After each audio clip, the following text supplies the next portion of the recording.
네, 2차 종합특검이 180일의 수사를 마치고 공소유지 체제로 돌입했습니다. 또 대법관 서면제청에 침묵했던 조희대 대법원장은 논란 이후 첫 공식 석상에서 법의 지배 가치가 소중하다는 말을 남겼는데요. 법조계 주요 이슈들 사회부 우종훈 기자와 짚어보겠습니다. 어서 오십시오. 자, 오늘 이제 권창용 특검이 종합특검을 마치면서 브리핑을 했는데 주요 발언들 어땠습니까? 네, 우선은 종합특검이 180일 동안 수사를 했고요. 이 중에서 57명을 기소했고 법인 한 곳도 재판에 넘겨진 대상에 포함이 됐습니다. 저희도 앞서서 전해드리긴 했지만 권창용 특검 오늘 할 말이 많았나 봅니다. 무려 45분 동안 혼자 발언을 이어갔고요.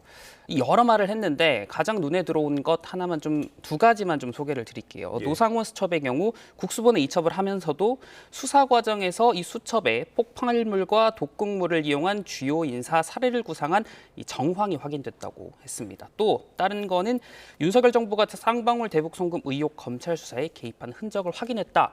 이걸 브리핑장에서 듣는 기자들의 입장에서는 깜짝 놀랄 만한 이야기였습니다. 하지만 이게 수사가 이루어졌다면, 혐의가 적용이 됐다면 재판에 넘겼을 텐데 결국에 이첩을 했다는 점도 아셔야 될 것 같습니다. 네, 주요 발언을 짚어봤는데 지금 권특검이 내란 종료 시점을 두고서 좀 작심 발언을 한 것 같아요. 그렇습니다. 종합특검과 내란특검의 이 내란 시간표를 둔 충돌 저희도 여러 차례 전해드렸는데 종합특검은 일단은 12월 4일 윤 전 대통령이 계엄을 해제했을 때가 아니라 열흘 뒤 14일 직무가 정지됐을 때까지 내란 범행이 이어졌다라고 봐야 한다고 계속해서 주장을 해왔고 오늘 권창용 특검은 브리핑장에서 이 토끼와 사냥꾼 비유를 들고 왔습니다. 한번 직접 들어보시겠습니다. 사냥꾼이 두 번째 총알을 장전하고 조준 사격을 하기 위해서 준비하고 있습니다. 이때 토끼가 느꼈을 때 위험하다고 느낍니까? 아니면 안전하다고 느낍니까? 이 말을 좀 정리를 해드리면 이 두 번째 조준 사격을 하고 있는 기간을 계엄 해제로부터 탄핵소추안 가결까지로 보는 겁니다. 그러니까 종합특검은 이때까지 위협이 이어졌기 때문에 내란 범행을 이때까지 이어졌다라고 봐야 한다는 거고 이외에도 홍장원 전 국정원 1차장 등도 혐의가 있으니 기소를 한 거라며 판결까지 좀 제발 지켜보자 이런 말도 했습니다. 자, 이제 종합특검은 수사가 끝나서 공소유지 체제로 전환이 되는데 법원 판단은 좀 어떨까요? 네, 우선 종합특검은 특검보 5명 모두 남고 변호사를 공소유지 전담으로 채용을 하고 있습니다.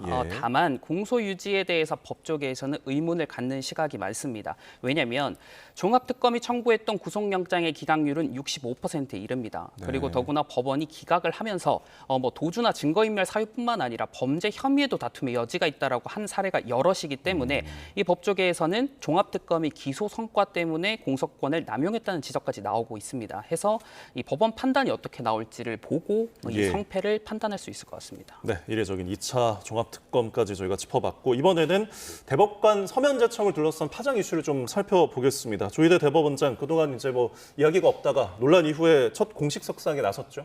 그렇습니다. 우선 서면제청을 했다라는 소식이 전해지고부터 저희는 조희대 대법원장의 출퇴근길에 계속해서 나갔었습니다. 저희도 여러 차례 보여드렸는데 오늘도 조 대법원장을 따라다녔지만 언론에는 별다른 말을 하지 않고 한 행사에서 발언을 했죠. 이걸 그래픽으로 조금 준비를 해봤는데 이 조희대 대법원장이 한 말입니다. 사법제도가 큰 변화를 맞이하고 있다. 이 국가 권력의 자의적 행사가 통제돼야 하고 국민의 자유와 권리를 보호하는 이 법의 지배라는 가치가 더욱 소중하다라는 상황을 강조를 했습니다. 참 이번 논란을 의식한 발언으로 좀 해석될 수 있을 것 같은데요. 그렇습니다. 이 부분에 대해서 해석은 다양하고 하지만 명시적 내용이 없었기 때문에 조 대법원장에게 물어봐야 되지 않겠습니까? 그래서 오늘 행사가 끝나고도 저희가 질문을 던졌는데 별다른 답은 없었습니다. 우선 오늘 현장 화면부터 잠깐 보고 오겠습니다. 합의 없는 제청 부당하다는 지적 어떻게 죄송합니다. 지나가겠습니다. 반려 가능성도 나오는데 입장 있으십니까? 네, 주요 논란의 대목들을 질문을 했는데 발언을 하지 않았고요. 이 때문에 여러 해석이 나오고 있는 겁니다. 또 이와 별개인데 이 오늘 참석한 행사에는 조 대법원장의 사퇴를 요구하는 여권의 법사위원장 서영교 의원도 행사에 참석해서 더 시선이 쏠렸습니다. 참 청와대 지금 반려 가능성까지 나오고 있는 상황인데 지금 이런 대법관 제청 관련해서 법조계에서는 어떤 이야기가 나오나요? 네, 정치권을 중심으로 관측되는 제청 그리고 제청에 대한 반려 그리고 재제청 재청 요구를 두고 이 법에 규정된 게 없다 보니까 현직 판사들은 이를 두고 재청권을 침해하는 초법적인 구상이라고 강하게 비판을 하고 있습니다. 네. 또 조 대법원장의 서면 제청을 두고는 법관을 신속히 임명해야 한다라는 어떤 프레임 내지는 뭐 이런 시각으로 본다면 조 대법원장이 협의가 되지 않은 상황에서 본인의 재청권을 빨리 행사해서 재판이 지연되는 걸 막은 게 아니냐 이렇게도 법조계는 보고 있습니다. 네. 때문에 국회 법사위가 다음 주 조 대법원장에 대한 출석을 요구한 상황이기 때문에 다음에 대응을 좀 지켜봐야 될 것 같습니다. 알겠습니다. 사법계 이슈들 지금까지 우종훈 기자와 함께 짚어봤습니다. 고맙습니다.